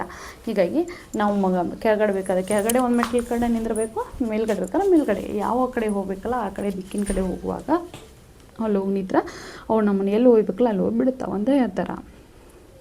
ನೀವು ಸಿನಿಮಾಗಳಲ್ಲೆಲ್ಲ ನೋಡಿರ್ಬೋದು ಅದೇ ರೀತಿ, ಹೌದಾ? ಈಗ ನಾನು ಹೇಳ್ತಿರ್ಬೇಕಾದ್ರೆ ಮಕ್ಕಳೇ ನಿಮ್ಗೆ ಐಡಿಯಾ ಬಂದಿರತ್ತೆ, ಹೌದಾ? ಪೇಟೆಯಲ್ಲಿ ತಿರುಗಾಡಿದೆ. ಉಲ್ವರ್ತ್ ಎಂಬ ಸ್ಟೇಷನರಿ ಅಂಗಡಿ ನೋಡುವ ಹಾಗಿದೆ. ನೋಡಿ, ಅವರು ಏನು ಮಾಡಿದ್ರೆ, ಇಲ್ಲಿ ಲೇಖಕರು ಪೇಟೆಯಲ್ಲಿ ಲಂಡನ್ ನಗರದಲ್ಲಿರ್ತಕ್ಕಂತಹ ಪೇಟೆಯಲ್ಲಿ ತಿರುಗಾಡಲಿಕ್ಕೆ ಹೋಗಿದ್ದಾರೆ, ಹೌದಾ? ಹೋದಂಥ ಸಂದರ್ಭದಲ್ಲಿ ಉಲ್ವರ್ತ್ ಅನ್ನುವಂಥ ಒಂದು ಸ್ಟೇಷನರಿ ಅಂಗಡಿ, ಸ್ಟೇಷನರಿ ಅಂದರೆ ಲೇಖನ ಸಾಮಗ್ರಿಗಳು ಸಿಗ್ತಕ್ಕಂತಹ ಒಂದು ಅಂಗಡಿ. ಆ ಅಂಗಡಿ ನೋಡಲಿಕ್ಕೆ ತುಂಬ ಸುಂದರವಾಗಿದೆ ಅಂತ ಹೇಳ್ತಾರೆ. ನೋಡಿ, ನೋಡುವ ಹಾಗೆ, ನಾವು ನೋಡಬೇಕು ಅನ್ನುವ ಹಾಗೆ ಅಂಗಡಿ ಐತೆ ಅಂತ ಹೇಳ್ತಿದ್ದಾರೆ. ಎಲ್ಲ ಥರದ ಸಾಮಾನುಗಳನ್ನು ಇಲ್ಲಿ 1 ಪೆನ್ನಿಯಿಂದ 6 ಪೆನ್ನಿಯವರೆಗೆ ಮಾರುತ್ತಾರೆ. ನೋಡಿ, ಎಲ್ಲ ಥರದ ಸಾಮಾನುಗಳು, ಲೇಖನ ಸಾಮಗ್ರಿಗಳನ್ನು ಹಿಡಿದು ಪ್ರತಿಯೊಂದು ಸಾಮಾನುಗಳು ಏನಕ್ಕ ಆ ಉಲ್ವರ್ತ್ ಅನ್ನುವಂಥ ಒಂದು ಸ್ಟೇಷನರಿ ಅಂಗಡಿಯಲ್ಲಿ ಸಿಗ್ತಾವೆ. 1 ಪೆನ್ನಿಯಿಂದ ಹಿಡಿದು 6 ಪೆನ್ನಿವರೆಗೂ ಮಾಡ್ತಾರೆ. ಪೆನ್ನಿ ಅಂತಂದರೆ ಇಂಗ್ಲೆಂಡ್ನಲ್ಲಿರ್ತಕ್ಕಂಥ ಒಂದು ನಾಣ್ಯದ ಹೆಸರು. ಈ ಅಂಗಡಿಯ ವಿಧ ವಿಧದ ಭಾಗಗಳನ್ನು ನಿರ್ಮಿಸಿದ ಬುದ್ಧಿಯ ಚಮತ್ಕಾರವು ನೋಡತಕ್ಕಂತಹುದು. ನೋಡಿ, ಈ ಅಂಗಡಿಯಲ್ಲಿ ಏನು ವಿಧವಾಗಿ ಏನು ವಿಭಾಗಗಳನ್ನ ಏನು ನಿರ್ಮಾಣ ಮಾಡಿದಾರಲ್ಲ, ಅಲ್ಲಿ ನೋಡಿದ ಅವ್ರು ನಿರ್ಮಾಣ ಮಾಡಿದಂಥ ಬುದ್ಧಿ ಎಷ್ಟೊಂದು ಚಮತ್ಕಾರ ಐತಪ್ಪ ಅಂದ್ರೆ ಅದು ನಮ್ಮ ಪದೇ ನೋಡಬೇಕು ಅಂತ ಅನಿಸ್ತೈತಂತ. ಅಷ್ಟೊಂದು ನಮಗೆ ಇಂಟ್ರೆಸ್ಟ್ ಬರ್ತೈತಿ, ನಮ್ಗೆ ಆಕರ್ಷಣೆ ಆಗ್ತೈತಿ ಅಂತ ಹೇಳ್ತಾರೆ. ನೋಡಿ, ಲೇಖಕರು ಹೇಳ್ತಾ ಇದ್ದಾರೆ, ನಾವು ಒಂದ್ಸಲ ಹೋಗ್ಬೇಕಂತ ಅನಿಸುತ್ತಲ್ವಾ ಮಕ್ಕಳೇ? ಪ್ರಾಚೀನ ಮಹಾಕಾವ್ಯದಂತೆ ಇದೊಂದು ಮಹಾಕೋಶವಾಗಿದೆ. ನೋಡಿ, ಪ್ರಾಚೀನ ಕಾಲದಲ್ಲಿ ಏನು ಮಹಾಕಾವ್ಯಗಳನ್ನು ರಚನೆ ಮಾಡ್ತಾ ಇದ್ರಲ್ಲ, ಆ ರೀತಿ ನೋಡಲಿಕ್ಕೆ ಸುಂದರವಾಗೈತೆ, ಅದು ಮಹಾಕೋಶನ ಆಗೈತೆ ಅಂತ ಹೇಳ್ತಿದ್ದಾರೆ. ಬೂಟು, ಕಾಲು ಚೀಲ, ಚೆನ್ನ, ಸಾಬೂನು, ಔಷಧ, ಪುಸ್ತಕ, ಅಡುಗೆಯ ಪಾತ್ರೆ, ಎಲೆಕ್ಟ್ರಿಕ್ ದೀಪದ ಸಾಮಾನು, ಫೋಟೋ, ಅಡವಿಯ ಹೂವು, ಯುದ್ಧ ಸಾಮಗ್ರಿ ಎಲ್ಲವೂ ಇಲ್ಲಿ ದೊರೆಯುತ್ತವೆ. ನೋಡಿ, ಆ ಸ್ಟೇಷನರಿ ಅಂಗಡಿಯೊಳಗೆ ಏನೇನು ಸಿಗುತ್ತಾವ ಅಂತ ಹೇಳ್ತಿದ್ದಾರೆ.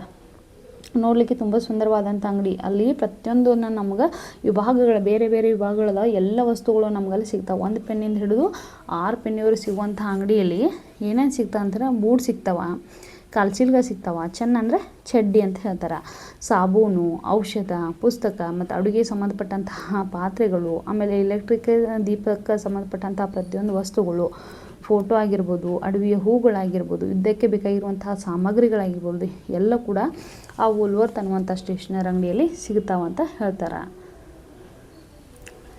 ಸ್ಟ್ರಾಂಡದಲ್ಲಿಯ ಸಯೋಯ್ ಸಿಂಪಿಗಳು ಇಲ್ಲಿ ಪ್ರಸಿದ್ಧಿಯನ್ನು ಹೊಂದಿದ್ದಾರೆ. ನೋಡಿ, ಅಲ್ಲಿ ಸಿಂಪಿಗಳದಾರ, ಅಂದರೆ ದರ್ಜಿಯವನು, ಬಟ್ಟೆಯನ್ನು ಹೊಲಿತಕ್ಕಂತಹ ಪ್ರಸಿದ್ಧವಾದಂಥ ಸಿಂಪಿ, ಅವರೇನು ದರ್ಜಿಯವನಂತೆ ಕರೀತಾರೆ.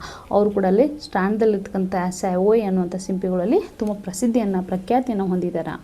ಇಲ್ಲಿ ಒಂದು ಸಾದಾ ಸೂಟು ಹೊಲಿಯಬೇಕಾದರೂ ಸುಮಾರು 100 ರೂಪಾಯಿ ಬೇಕು. ನೋಡಿ, ಒಂದು ಏನು ಇಲ್ಲಪ್ಪ, ಯಾವುದೇ ರೀತಿಯಾದಂತಹ ನಾವು ಹೇಳ್ಬೇಕಂದ್ರೆ ಡಿಸೈನ್ ಆಗಿರ್ಬೋದು ಅಥವಾ ತುಂಬ ಕಾಸ್ಟ್ಲಿ ಇರ್ತಂಥ ಬಟ್ಟೆ ಆಗಿರ್ಬೋದು, ಅದಕ್ಕಿಂತ ನಾವು ಕೇವಲ ಒಂದೇ ಒಂದು ಸಾದಾ ಸೂಟನ್ನು ಹೊಲಿಬೇಕಾದ್ರೆ ನಮಗೆ ಎಷ್ಟು ಬೇಕು, ಸುಮಾರು 100 ರೂಪಾಯಿ ಬೇಕಂತ ಹೇಳ್ತಾರೆ.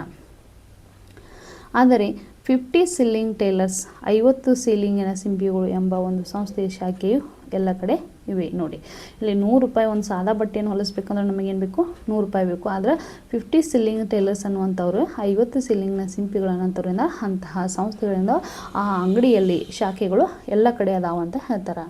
ಇಲ್ಲಿ ಗಂಡಿಗಿಂತ ಹೆಣ್ಣು ಹೆಚ್ಚಿದ್ದ ಹಾಗೆ ಕಾಣುತ್ತೆ. ನೋಡಿ ಗಂಡು ಮಕ್ಕಳಿಗಿಂತ ಇಲ್ಲಿ ಹೆಣ್ಮಕ್ಳನ್ನ ಜಾಸ್ತಿ ಇದ್ದಾರೆ ಅಂತ ಹೇಳ್ತಾ ಇದ್ದಾರೆ.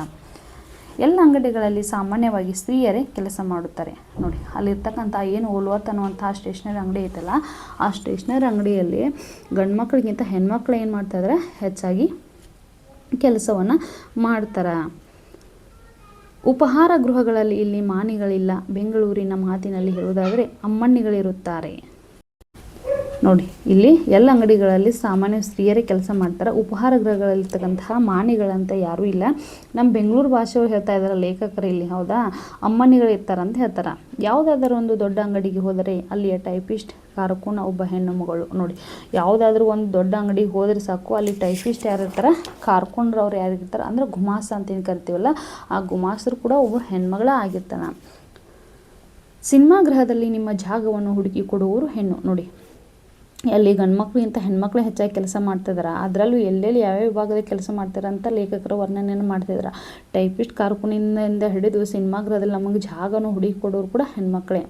ನಮ್ಮ ಕಾಲೇಜಿನಲ್ಲಿ ಸಹ ವಿದ್ಯಾರ್ಥಿನಿಯರ ಅನುಕೂಲಕ್ಕಾಗಿ ಸಿಪಾಯಿನಿಯರನ್ನು ಇಟ್ಟಿದ್ದಾರೆ. ನೋಡಿ ಅವರು ಕಾಲೇಜ್ ಒಳಗೆ ಏನು ಅವ್ರು ಲೇಖಕರದಾರಲ್ಲ, ಆ ಕಾಲೇಜ್ ಒಳಗೆ ವಿದ್ಯಾರ್ಥಿನಿಯರ ಅನುಕೂಲಕ್ಕಾಗಿ ಏನು ಮಾಡಿದಾರೆ, ಅಲ್ಲಿ ಹೆಣ್ಮಕ್ಳನ್ನು ಕೂಡ ಇಟ್ಟಿದ್ದಾರೆ. ಅವರನ್ನು ಅವರು ಸಿಪಾಯಿನಿ ಅನ್ನುವಂಥ ಒಂದು ಹೆಸರಿನಿಂದ ಕರೀಲಿಕತ್ತಾರ. ಹೆಣ್ಣು ಮಕ್ಕಳನ್ನು ಅತ್ಯಾಧಾರದಿಂದ ನಡೆಸಿಕೊಳ್ಳುವ ಸಂಸ್ಕೃತಿಯ ಶಿಖರವನ್ನು ಇಂಗ್ಲೆಂಡಿನಲ್ಲಿ ಕಾಣಬೇಕೆಂದು ಆಂಗ್ಲರ ಮತ. ನೋಡಿ ಹೆಣ್ಮಕ್ಳನ್ನು ಅತ್ಯಂತ ಗೌರವದಿಂದ ನಡೆಸಿಕೊಳ್ಳುವಂಥ ಒಂದು ಶಿಖರವನ್ನು ನಾವು ಇಂಗ್ಲೆಂಡ್ನಲ್ಲಿ ನೋಡಬೇಕು. ಇದೀಗ ಹೆಣ್ಣನ್ನು ಸತ್ಕರಿಸುವ ರೀತಿ. ನೋಡಿ ಆ ರೀತಿ ಹೆಣ್ಮಕ್ಳನ್ನ ಯಾವ ರೀತಿಯಾಗಿ ಆಧಾರದಿಂದ ನಡೆಸಿಕೊಳ್ತಾರೆ ಅನ್ನೋದನ್ನು ಇಲ್ಲಿ ಲೇಖಕರು ವರ್ಣನೆಯನ್ನು ಮಾಡ್ತಾರೆ. ನೋಡಿ ಎಷ್ಟೊಂದು ಅದ್ಭುತವಾಗಿ ಹೇಳ್ತಾರಪ್ಪ ಅಂತಂದರೆ ಲೇಖಕರು ಎಲ್ಲ ಕಡೆ ಕೂಡ ಎಲ್ಲ ವಿಭಾಗಗಳಲ್ಲಿ ಹೆಣ್ಮಕ್ಳು ಅದಾರ, ಗಂಡು ಮಕ್ಕಳನ್ನ ಹೆಚ್ಚಾಗಿ ಅವರೇ ಕೆಲಸವನ್ನು ಮಾಡ್ತಾರೆ. ಆಮೇಲೆ ಬಟ್ಟೆ ಅಂಗಡಿ ಅವ್ರೇನು ಸಿಲ್ಲಿಂಗ್ ಅಂದರೆ ಇಂಗ್ಲೆಂಡ್ನ ಒಂದು ಬೆಳ್ಳಿಯ ನಾಣ್ಯ ಅಂತ ಕರಿತೀವಿ, ಹೌದಾ, 50 ಸಿಲ್ಲಿಂಗ್ ಟೇಲರ್ಸ್ ಅಂತ ಕರೀತಾರಲ್ಲ, ಅವು ಎಲ್ಲ ಶಾಖೆಗಳು ಇರ್ತಾವಂತ ಹೇಳ್ತಾರೆ. ಆಮೇಲೆ ಸಿನಿಮಾಗಳಲ್ಲಾಗಿರ್ಬೋದು, ಆಮೇಲೆ ಟೈಪಿಸ್ಟ್ ಕಾರ್ಕೊಂಡ್ರಾಗಿರ್ಬೋದು, ಕಾಲೇಜಿನಲ್ಲಿ ವಿದ್ಯಾರ್ಥಿಗಳನ್ನ ನೋಡ್ಕೊಳ್ಳೋದಕ್ಕಾಗಿರ್ಬೋದು, ಎಲ್ಲರೂ ಕೂಡ ಹೆಣ್ಮಕ್ಳು ಅದಾರ ಅಂತ ಹೇಳ್ತಾರೆ. ಇಲ್ಲಿಯ ಇಂಡಿಯಾ ಆಫೀಸು ನೋಡುವ ಹಾಗಿದೆ. ನೋಡಿ ಇಂಡಿಯಾ ಆಫೀಸ್ ಅಂತ ಏನಿದೆಯಲ್ಲ ಅದು ಏನೈತಿ, ನೋಡುವ ಹಾಗೆ ಐತಿ. ವಾಚನಾಲಯದಲ್ಲಿ ಅನೇಕ ಮಹತ್ವದ ಪುಸ್ತಕಗಳಿವೆ. ನೋಡಿ ಅಲ್ಲಿ ವಾಚನಾಲಯ ಏನಂದ್ರೆ ಗ್ರಂಥಾಲಯ ಅಂತ ಹೆಂಗೆ ಗೊತ್ತಿಲ್ಲ, ಅಲ್ಲಿ ತುಂಬ ಇಂಪಾರ್ಟೆಂಟ್ ಆಗಿರ್ತಕ್ಕಂತಹ ಏನು ಪುಸ್ತಕಗಳು ಅದಾವ. ಕರ್ನಾಟಕದ ವಿಷಯವಾಗಿ ಎಷ್ಟೋ ಹೊಸ ಮಾತುಗಳು ಇಲ್ಲಿ ಗೊತ್ತಾಗಬಹುದೆಂದು ಕಾಣುತ್ತದೆ. ನೋಡಿ ಕರ್ನಾಟಕದ ವಿಷಯವಾಗಿ ಎಷ್ಟೋ ಹೊಸದಾಗಿರ್ತಕ್ಕಂತಹ ಅಂಶಗಳು ನಮಗಿಲ್ಲಿ ಗೊತ್ತಾಗ್ತಾವ. ಅಷ್ಟೊಂದು ಅದ್ಭುತವಾದ ಪುಸ್ತಕಗಳಲ್ಲಿ ಇಟ್ಟಿದ್ದಾರೆ. ಇಲ್ಲಿ ವಸ್ತು ಸಂಗ್ರಹಾಲಯದಲ್ಲಿ ಹಿಂದೂಸ್ತಾನದ ಲಲಿತ ಕಲೆಯ ಹಾಗೂ ಇನ್ನುಳಿದ ಮಾರ್ಗಗಳ ಮಾದರಿಗಳು ನೋಡಲು ದೊರೆಯುತ್ತವೆ. ನೋಡಿ ಮಕ್ಕಳು ಏನು ಹೇಳ್ತಾರಪ್ಪ ಅಂದ್ರೆ, ವಸ್ತು ಸಂಗ್ರಹಾಲಯ ಏನೈತಲ್ಲ ಅಲ್ಲಿ ಆ ವಸ್ತು ಸಂಗ್ರಹಾಲಯದಲ್ಲಿ ಹಿಂದೂಸ್ತಾನದ ಬಗ್ಗೆ ನಮ್ಮ ಭಾರತ ದೇಶದ ಬಗ್ಗೆ ಸಂಬಂಧಪಟ್ಟಂತಹ ಲಲಿತ ಕಲೆಯ ಬಗ್ಗೆ ಹಾಗೂ ಇನ್ನುಳಿದಂತಹ ಮಾರ್ಗಗಳನ್ನು ನಮಗೆ ಏನು ನೋಡ್ಬೇಕಂತ ಅನ್ನಿಸ್ತಾವಲ್ಲ ಎಲ್ಲ ಮಾದರಿಗಳು ಅಲ್ಲಿ ನೋಡಲಿಕ್ಕೆ ದೊರೀತಾವ. ಎಲ್ಲ ಮುಖ್ಯವಾದ ಇಂಗ್ಲೀಷ್ ವರ್ತಮಾನ ಪತ್ರಿಕೆಗಳು ಬರುತ್ತವೆ, ಹಿಂದೂಸ್ತಾನಲ್ಲಿ ಪ್ರಕಟವಾಗುವಂಥವು. ನೋಡಿ ನಮ್ಮ ಏನು ಇಂಡಿಯಾದಲ್ಲಿ ಏನು ಪ್ರಕಟವಾಗ್ತಾವಲ್ಲ ಅವೇನು ಪ್ರತಿಯೊಂದು ವರ್ತಮಾನ ಪತ್ರಿಕೆಯನ್ನು ನ್ಯೂಸ್ ಪೇಪರ್ ಏನು ಬರ್ತಾವಲ್ಲ ನಮ್ಮ ಇಂಡಿಯಾದಲ್ಲಿ ಪ್ರಕಟವಾಗೋಣ, ಹಿಂದೂಸ್ತಾನಲ್ಲಿ ಪ್ರಕಟವಾಗುವಂತಹ ಪ್ರತಿಯೊಂದು ಏನು ನ್ಯೂಸ್ ಪೇಪರ್ ಅಂತ ಅವು ಇಂಗ್ಲೀಷ್ ವರ್ತಮಾನ ಪತ್ರಿಕೆಗಳು ಕೂಡ ಅಲ್ಲಿ ಬರ್ತಾವ.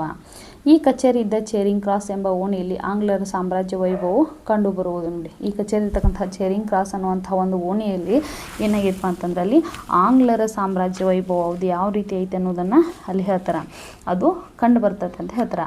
ಇಂಡಿಯಾ ಆಫೀಸಿನ ಹತ್ತಿರ ಆಫ್ರಿಕನ್ ಕಚೇರಿ. ನೋಡಿ ನಮ್ಮ ಇಂಡಿಯಾ ಆಫೀಸಿನ ಹತ್ತಿರ ಏನೈತೆ, ಒಂದು ಆಫ್ರಿಕನ್ ಕಚೇರಿ ಐತಿ. ಆಮೇಲೆ ಇನ್ನೊಂದು ವಸಾಹತಿನ ಕಚೇರಿ ಐತಿ. 108 ಬ್ಯಾಂಕ್ಗಳು, ದೊಡ್ಡ ದೊಡ್ಡ ಕಂಪನಿಗಳ ಕಚೇರಿಗಳು ಎಲ್ಲವೂ ದಂಗು ಬಡಿಸುವಂತೆ ನೆರೆದಿದೆ. ನೋಡಿ ನಮ್ಮ ಇಂಡಿಯಾ ಆಫೀಸಿನ ಪಕ್ಕ ಒಂದು ಆಫ್ರಿಕನ್ ಕಚೇರಿ ಕೂಡ ಐತಿ. ಅದೇ ರೀತಿಯಾಗಿ ಒಂದು ವಸಾಹತಿನ ಕಚೇರಿ ಅಂತಂದ್ರೆ ಅನ್ಯ ದೇಶೀಯರ ಅಧಿಕಾರಕ್ಕೆ ಒಳಪಟ್ಟಂತಹ ಪ್ರದೇಶಗಳನ್ನು ಮಾಹಿತಿ ತಗೊಳ್ಳುವಂಥ ಒಂದು ಕಚೇರಿ ಕೂಡ ಐತಿ. 108 ಅಂದರೆ 108 ಹಲವಾರು ಬ್ಯಾಂಕ್ಗಳದಾವ, ದೊಡ್ಡ ದೊಡ್ಡ ಕಂಪನಿಗಳಿಗೆ ಸಂಬಂಧಪಟ್ಟಂತಹ ಕಚೇರಿಗಳು. ಅವುಗಳೆಲ್ಲ ನೋಡಿದರೆ ಒಂದೇ ಸಲ ಅವಕ್ಕಾಗಬೇಕು ಅಂದ್ರೆ ಬಾ ಅಂತ ಅನ್ನಿಸ್ಬೇಕು, ಹಂಗೆ ದಂಗು ಬಡಿಸುವಂತೆ ಎಲ್ಲೆಲ್ಲವೂ ಅದಾವ. ಒಂದೊಂದು ದೇಶದ ಮೇಲಿನ ಪ್ರಭುತ್ವ ಇಲ್ಲಿ ಒಂದೊಂದು ಕಚೇರಿಯಿಂದ ನಡೆಯುತ್ತಿದೆ. ಈ ದೊಡ್ಡ ಬೀದಿಯು ಸಾಮ್ರಾಜ್ಯದ ಬೀದಿ. ನೋಡಿ, ಒಂದೊಂದು ದೇಶದಲ್ಲಿರ್ತಕ್ಕಂತಹ ಪ್ರಭುತ್ವ ಅಂದರೆ ಆ ದೇಶಕ್ಕೆ ಸಂಬಂಧಪಟ್ಟಂತಹ ಪ್ರತಿಯೊಂದು ಮಾಹಿತಿ ಅಲ್ಲಿ ಹೋಗಿ ಆ ಕಚೇರಿಗೆ ಹೋದರೆ ನಮಗೆ ಸಿಗ್ತಾವ ಅಂತೇಳಿ ಹೇಳ್ತಾರೆ. ಅಷ್ಟೊಂದು ಅದ್ಭುತವಾದಂತಹ ಒಂದು ಸಾಮ್ರಾಜ್ಯವನ್ನು ನೋಡಿದಂಗೆ ಅನಿಸ್ತತಿ ಅಲ್ಲಿ ಅಂತ ಹೇಳ್ತಾರೆ. ನೋಡಿ, ನಮ್ಮ ಇಂಡಿಯಾ ಆಫೀಸ್ ಒಳಗೆ ಏನೇನು ವಾಚನಾಲಯ ಅಂದರೆ ನಮ್ಮ ಕರ್ನಾಟಕಕ್ಕೆ ಸಂಬಂಧಪಟ್ಟಂಥ ಎಷ್ಟೋ ಅಂಶಗಳದಾವ. ಆಮೇಲೆ ಹಿಂದೂಸ್ತಾನಕ್ಕೆ ಸಂಬಂಧ ಲಲಿತ ಕಲೆ ಆಗಿರ್ಬೋದು, ಹಲವಾರು ಮಾದರಿಗಳು ನಮ್ಗೆ ನೋಡ್ಲಿಕ್ಕೆ ಸಿಗ್ತಾವೆ. ಅದಷ್ಟೇ ಅಲ್ಲದೆ ಕೂಡ ಆ ಇಂಡಿಯಾ ಆಫೀಸನ್ನು ಅಕ್ಕಪಕ್ಕ ಏನೈತಿ ಆಫ್ರಿಕನ್ ಕಚೇರಿ ಐತಿ, ವಸಾಹತಿನ ಕಚೇರಿಗಳಾಗಿರ್ಬೋದು, ಬ್ಯಾಂಕ್ಗಳಾಗಿರ್ಬೋದು, ದೊಡ್ಡ ದೊಡ್ಡ ಕಂಪನಿಗೆ ಸಂಬಂಧಪಟ್ಟಂತಹ ಆಫೀಸ್ಗಳಾಗಿರ್ಬೋದು, ಎಲ್ಲವನ್ನು ನೋಡಲಿಕ್ಕಲ್ಲಿ ಸಿಗ್ತಾವಂತ ಹೇಳ್ತಾರೆ. ನಗರದ ಪ್ರತಿಯೊಂದು ಕೂಟಕ್ಕೆ ಒಂದು ಹೆಸರೇನಾದರೂ ಇದ್ದೇ ಇರುತ್ತದೆ. ನೋಡಿ, ನಗರದ ಪ್ರತಿಯೊಂದು ಕೂಟಕ್ಕೆ ಏನಂತ ಹೇಳಿ ಕರಿತೀವಲ್ಲ, ಆ ನಗರದ ಪ್ರತಿಯೊಂದು ಕೂಟ ಅಂದರೆ ಅನೇಕ ರಸ್ತೆಗಳು ಸೇರ್ತಕ್ಕಂತಹ ಒಂದು ಜಾಗ. ಕೂಟ ಅಂತಂದ್ರೇನು, ಅಲ್ಲಿನ ಅಂದರೆ ಅನೇಕ ರಸ್ತೆಗಳು ಸೇರ್ತಕ್ಕಂತಹ ಒಂದು ಜಾಗಕ್ಕೆ ನಾವು ಕೂಟ ಅಂತ ಕರಿತೀವಿ. ಹೀಗಾಗಿ ಆ ನಗರದ ಪ್ರತಿಯೊಂದು ಕೂಟ ಅಂತ ಏನಂದ್ರೆ ಸೇರ್ತಕ್ಕಂತಹ ಒಂದು ಜಾಗಕ್ಕೆ ಒಂದೊಂದು ಹೆಸರದ. ಟ್ರಾಫಲ್ಗಾರ್ ಸ್ಕ್ವೇರ್ ಎಂಬಲ್ಲಿ ನೆಲ್ಸನ್ನ ಮೂರ್ತಿದೆ. ನೋಡಿ, ಟ್ರಾಫಲ್ಗಾರ್ ಸ್ಕ್ವೇರ್ ಅನ್ನುವಂತಹ ಒಂದು ಏನೈತಲ್ಲ ಅಲ್ಲಿ ನೆಲ್ಸನ್ನ ಮೂರ್ತಿದೆ. ನೆಲ್ಸನ್ ಅಂತಂದರೆ ಯಾರಪ್ಪ ಅಂತಂದರೆ ಈತ ಒಬ್ಬ ಯೋಧ ಅಂತ ಹೇಳ್ಬೋದು. ಈತನ ಪೂರ್ಣ ಹೆಸರು ಯುರಾಸಿಯೋ ನೆಲ್ಸನ್. ಈತನ ಪೂರ್ತಿ ಹೆಸರೇನು ಯುರಾಸಿಯೋ ನೆಲ್ಸನ್ ಅನ್ನುವಂಥದ್ದು. ನಾ ಟಿಪ್ಪಣಿ ಹೇಳಬೇಕಾದ್ರೆ ನಿಮಗೆ ಹೇಳಿದೆ ಮಕ್ಕಳೇ. ಈತ 1805 ವೆಲ್ಲಿಂಗ್ಟನ್ ಮತ್ತು ಟ್ರಾಫಲ್ಗರ್ ಅನ್ನುವಂತಹ ಹೋರಾಟದಲ್ಲಿ ಯುದ್ಧದಲ್ಲಿ ಈತ ಏನು ಮಾಡ್ತಾನೆ, ತನ್ನ ಸಾವನ್ನು ಅಪ್ತಾನೆ. ಹೀಗಾಗಿ ಆತ ಅಲ್ಲೇನು ಕೂಟಕ್ಕೆ ಏನೈತಲ್ಲ ಆತನ ಹೆಸರನ್ನು ಇಡಲಾಗಿದೆ. ಈ ಶಿಲಾಮೂರ್ತಿಯ ಕೆಳಬದಿಗೆ ಅವನ ಜೀವನದಲ್ಲಿ ಮಹತ್ವದ ಸನ್ನಿವೇಶವನ್ನು ಕಲ್ಲಿನಲ್ಲಿ ಅಳಿಸಿದ್ದಾರೆ. ನೋಡಿ, ಆ ಶಿಲಾಮೂರ್ತಿಯನ್ನು ಕೆತ್ತಿದಾರಲ್ಲ, ಅಲ್ಲಿ ಕೆತ್ತನೆ ಮಾಡಿದ ಸಂದರ್ಭ ಕೆಳಬದಿಗೆ ಆತನ ಜೀವನದಲ್ಲಿ ಆತನ ಮಹತ್ವದ ಸನ್ನಿವೇಶ ಅಂದರೆ ಆತನಿಗೆ ಸಂಬಂಧಪಟ್ಟಂಥ ಹಲವಾರು ಅಂಶಗಳನ್ನ ಏನು ಮಾಡಿದ್ರೆ ಅಲ್ಲಿ ಕಲ್ಲಿನೊಳಗೆ ಕೆತ್ತಿದ್ದಾರೆ. ಇಲ್ಲಿಂದ ತುಸು ದೂರಕ್ಕೆ ವೆಲ್ಲಿಂಗ್ಟನ್ನ ಶಿಲಾಪ್ರತಿಮೆ. ನೋಡಿ, ಅಲ್ಲಿಂದ ಸ್ವಲ್ಪ ಮುಂದೆ ಹೋದ್ರೆ ಏನೈತಿ ವೆಲ್ಲಿಂಗ್ಟನ್ ಶಿಲಾಪ್ರತಿಮೆ ಸಿಗ್ತೈತಿ. ಬೀದಿ ಬೀದಿಗೆ ಮೂಲೆ ಮೂಲೆಗೆ ಇತಿಹಾಸದ ಪ್ರಸಿದ್ಧ ಮಹಾಪುರುಷರು, ತಮ್ಮ ದೇಶಕ್ಕಾಗಿ ಜೀವನವನ್ನು ಲೆಕ್ಕಿಸದೆ ದುಡಿದವರು ನಿಂತು ಕೈ ಎತ್ತಿ ನಿಮ್ಮ ದೇಶದ ಗೌರವವನ್ನು ಕಾಯಿರಿ, ಇದು ದೊಡ್ಡದಾದ ರಾಷ್ಟ್ರ ಎಂದು ಹೇಳುತ್ತಿರುವಂತೆ ತೋರುತ್ತದೆ. ನೋಡಿ, ಆ ಬೀದಿ ಬೀದಿಗೆ ಪ್ರತಿಯೊಂದು ಮೂಲೆ ಮೂಲೆಗಿಂತ ಇತಿಹಾಸಕ್ಕೆ ಸಂಬಂಧಪಟ್ಟಂಥ ಹಲವಾರು ಮಹಾನ್ ಪುರುಷರ ಬಗ್ಗೆ, ಆಮೇಲೆ ತಮ್ಮ ದೇಶಕ್ಕಾಗಿ ಜೀವನವನ್ನು ತ್ಯಾಗ ಮಾಡಿರ್ತಕ್ಕಂತಹ ಎಷ್ಟೋ ಜನರು ಲೆಕ್ಕಿಸದೆ ದುಡಿದವರಂಥ ಹಲವಾರು ಮಹನೀಯರ ಬಗ್ಗೆ ನಿಮ್ಮ ದೇಶದ ಗೌರವವನ್ನು ನೀವು ಕಾಪಾಡಿ, ಇದೊಂದು ದೊಡ್ಡದಾದಂಥ ರಾಷ್ಟ್ರ ಅಂಥೇಳಿ ಹೇಳುವಂಗೆ ಕಾಣಿಸುತ್ತೆ ಲಂಡನ್ ನಗರ ಅಂತೇಳಿ. ನೋಡಿ, ಕವಿಗಳು ಲೇಖಕರು ಏನು ಮಾಡ್ತಾಯಿದ್ದಾರೆ, ಲಂಡನ್ ನಗರ ಬಗ್ಗೆ ವರ್ಣನೆ ಮಾಡ್ತಾಯಿದ್ದಾರೆ. ಪ್ರತಿಯೊಂದು ಬೀದಿ ಬೀದಿಯ ಎಷ್ಟೊಂದು ಮಹತ್ವವನ್ನು ಹೇಳ್ತಾ ಇದ್ದಾರನ್ನ ಹೆಜ್ಜೆ ಹೆಜ್ಜೆಗೆ ಇತಿಹಾಸದ ಅಡಿಗಲ್ಲುಗಳು. ನೋಡಿ, ಹೋಗ್ತಾ ಇದ್ದಂಗೆ ಅಲ್ಲಿ ಏನಾದರೂ ನಾವು ನೋಡಬೇಕು, ಅಲ್ಲಿ ಏನೋ ಒಂದು ಹಿಸ್ಟ್ರಿ ಐತಪ್ಪ ಅಂತ ನಮಗೆ ಅನ್ನಿಸ್ಬೇಕು. ಅಷ್ಟೊಂದು ಅದ್ಭುತವಾದಂತಹ ಶಿಲಾಪ್ರತಿಮೆಯನ್ನು ಕೆತ್ತಿದ್ದಾರೆ. ಆ ಪ್ರತಿಮೆಗಳನ್ನ ಕೆಳಬದಿಗೆ ಅವರ ಜೀವಮಾನದಲ್ಲಿ ತಮ್ಮ ಮಹತ್ವದ ಸನ್ನಿವೇಶಗಳನ್ನು ಕೂಡ ಅಲ್ಲೇ ಅಳವಡಿಸ್ತಾರಂತ ಹೇಳ್ತಾರೆ.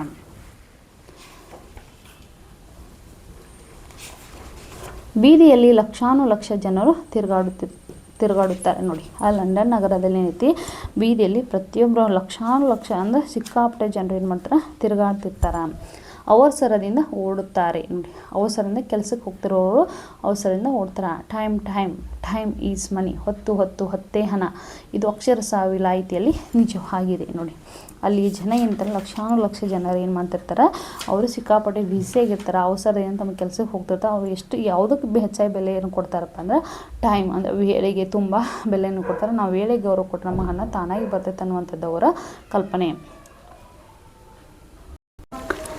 ಇದು ಅಕ್ಷರಶಃ ವಿಲಾಯಿತಿಯಲ್ಲಿ ನಿಜವಾಗಿದೆ. ನೋಡಿ, ವಿಲಾಯಿತಿ ಅಂದರೆ ವಿದೇಶ, ಅದು ಸಾಕಷ್ಟು ಅಂದರೆ ವಿದೇಶದಲ್ಲಿ ಸಾಕಷ್ಟು ಅದು ಅಕ್ಷರಶಃ ಅಂದರೆ ಏನೈತಿ ನಿಜ ಆಗೈತಿ. ಅವರು ಅಲ್ಲಿ ಜನ ಏನಿದೆ ಹೆಚ್ಚಾಗಿ ವೇಳೆಗೆ ಮಹತ್ವವನ್ನು ಕೊಡ್ತಾರೆ, ಟೈಮಿಗೆ ಭಾಳ ಪ್ರಾಮುಖ್ಯತೆಯನ್ನು ಕೊಡ್ತಾರೆ. ಅವರು ಹಣಕ್ಕೂ ಕೂಡ ತುಂಬ ಪ್ರಾಮುಖ್ಯತೆಯನ್ನು ಕೊಡ್ತಾರೆ. ಅವ್ರು ಯಾವಾಗಲೂ ಟೈಮ್ ಈಸ್ ಮನಿ ಅಂತ ಹೇಳ್ತಾರೆ. ಇಲ್ಲಿಯ ಹೆಣ್ಣು ಮಕ್ಕಳ ಟೊಪ್ಪಿಗೇನು ಕುತೂಹಲದಿಂದ ನೋಡಿ, ಅಷ್ಟೇ ಇರ್ತಕ್ಕಂಥ ಅಲ್ಲಿ ಹೆಣ್ಣು ಮಕ್ಕಳು ಪ್ರತಿಯೊಬ್ಬರು ತಲೆಗೆ ಹಾಕ್ತಕ್ಕಂಥ ಟೊಪ್ಪಿಗೆಯನ್ನು ಅತ್ಯಂತ ಆಕರ್ಷಣೀಯವಾಗಿ ನಾನು ನೋಡಿದೆ ಅಂತ ಲೇಖಕರು ಹೇಳ್ತಾ ಇದ್ದಾರೆ. ಒಂದು ಟೊಪ್ಪಿಗೆ ಅಂತೆ ಇನ್ನೊಂದು ಇರುವುದಿಲ್ಲ. ನೋಡಿ, ಒಬ್ಬರೇ ಯೂಸ್ ಮಾಡ್ತಿರೋಂತಹ ಅಂದರೆ ಒಬ್ಬರೇ ಉಪಯೋಗಿಸ್ತಕ್ಕಂತಹ ಟೊಪ್ಪಿಗೆಯನ್ನು ಮತ್ತೊಬ್ಬರು ಅದೇ ಥರ ಸೇಮ್ ಇರುವುದಿಲ್ಲ. ಸಿಕ್ಕಿಸಿದ ಪುಚ್ಚವಾದರೂ ಕನಿಷ್ಠ ಪಕ್ಷಕ್ಕೆ ಬೇರೆಯಾಗಿರುತ್ತದೆ. ನೋಡಿ, ಅಲ್ಲೊಂದು ನೀಟ್ನೆಸ್ ಬಗ್ಗೆ ಹೇಳ್ತಾ ಇದ್ದಾರೆ, ಶಿಸ್ತಿನ ಬಗ್ಗೆ ಹೇಳ್ತಾ ಇದ್ದಾರೆ. ಹೆಣ್ಮಕ್ಳು ತಲೆಗೆ ಹಾಕ್ತಕ್ಕಂತಹ ಟೊಪ್ಪಿಗೆ ಏನೈತಿ, ಒಬ್ಬರು ಧರಿಸಿರುವಂತೆ ಮತ್ತೊಬ್ಬರು ಧರಿಸಿರುವುದಿಲ್ಲ. ಅವ್ರು ತಲೆಗೆ ಹಾಕಿರ್ತಕ್ಕಂಥ ಸಣ್ಣ ಒಂದು ಪುಚ್ಚ ಅಂತ ಏನು ಗರಿ ಅಂತ ಕೇಳ್ತಾರೆ, ಆ ಗರಿ ಕೂಡ ಏನಾಗಿರುತ್ತೆ ಕನಿಷ್ಠ ಪಕ್ಷ ಅದು ಕೂಡ ಬೇರೆ ಆಗಿರ್ತೈತಿ. ಕೋಟ್ಯಾವಧಿ ಟೊಪ್ಪಿಗೆಗಳನ್ನ ಬೇಕಾದರೆ ಪರೀಕ್ಷಿಸಿ. ಇದನ್ನು ಮನಗಾಣಬಹುದು ನೋಡಿ. ಇದನ್ನು ನಾವು ಹಲವಾರು ಟೊಪ್ಪಿಗೆಗಳನ್ನ ಬೇಕಾದ್ರೆ ನಾವು ಪರೀಕ್ಷೆ ಮಾಡಿ ನೋಡಿದಾಗ ಈ ಅಂಶ ನಮಗೆ ಕಾಣ್ತೈತಿ. ಮನುಷ್ಯನಂತೆ ಟೊಪ್ಪಿಗೆ ಅಲ್ಲವೇ, ಒಬ್ಬ ಮನುಷ್ಯಳಂತೆ ಇನ್ನೊಬ್ಬಳಿಲ್ಲ ನೋಡಿ. ಮನುಷ್ಯನಂತ ಟೊಪ್ಪಿಗೆ ಕೂಡ ಹೌದಲ್ವಾ, ಒಬ್ಬ ಮನುಷ್ಯಳಿದ್ದಂಗೆ ಇನ್ನೊಬ್ಳು ಇರುವುದಿಲ್ಲ ಅಂತ ಹೇಳ್ತಾರೆ ನೋಡಿ. ಒಬ್ರಿದ್ದಂಗೆ ಇನ್ನೊಬ್ರು ಇರೋಂಗಿಲ್ಲ ಅಲ್ವಾ, ಅದೇ ರೀತಿ ಟೊಪ್ಪಿಗೆ ಒಂದೇ ಥರ ಇರುವುದಿಲ್ಲ, ಭಿನ್ನ ಭಿನ್ನವಾಗಿರ್ತಾವ ಅಂತ ಹೇಳ್ತಾರೆ ನೋಡಿ. ಮಕ್ಕಳೇ ಎಷ್ಟೊಂದು ಅದ್ಭುತವಾಗಿ ವರ್ಣನೆ ಮಾಡ್ತಾರೆ. ಪ್ರತಿಯೊಬ್ಬರು ಹೆಣ್ಮಕ್ಳು ಹಾಕೋ ಟೊಪ್ಪಿಗೆಯಿಂದ ಹಿಡಿದು ಪ್ರತಿಯೊಂದು ಕೂಡ ಭಿನ್ನ ಭಿನ್ನವಾಗಿರ್ತೈತೆ ಅಂತ ಹೇಳ್ತಾರೆ.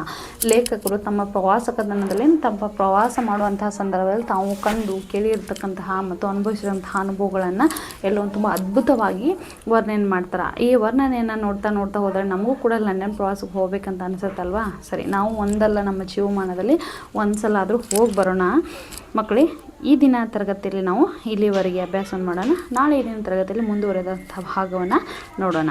ಇಲ್ಲಿವರೆಗೆ ನನ್ನ ತರಗತಿಯನ್ನು ವೀಕ್ಷಣೆ ಮಾಡೋದಕ್ಕೆ ನಿಮ್ಮೆಲ್ಲರಿಗೂ ಧನ್ಯವಾದಗಳು. Thank you.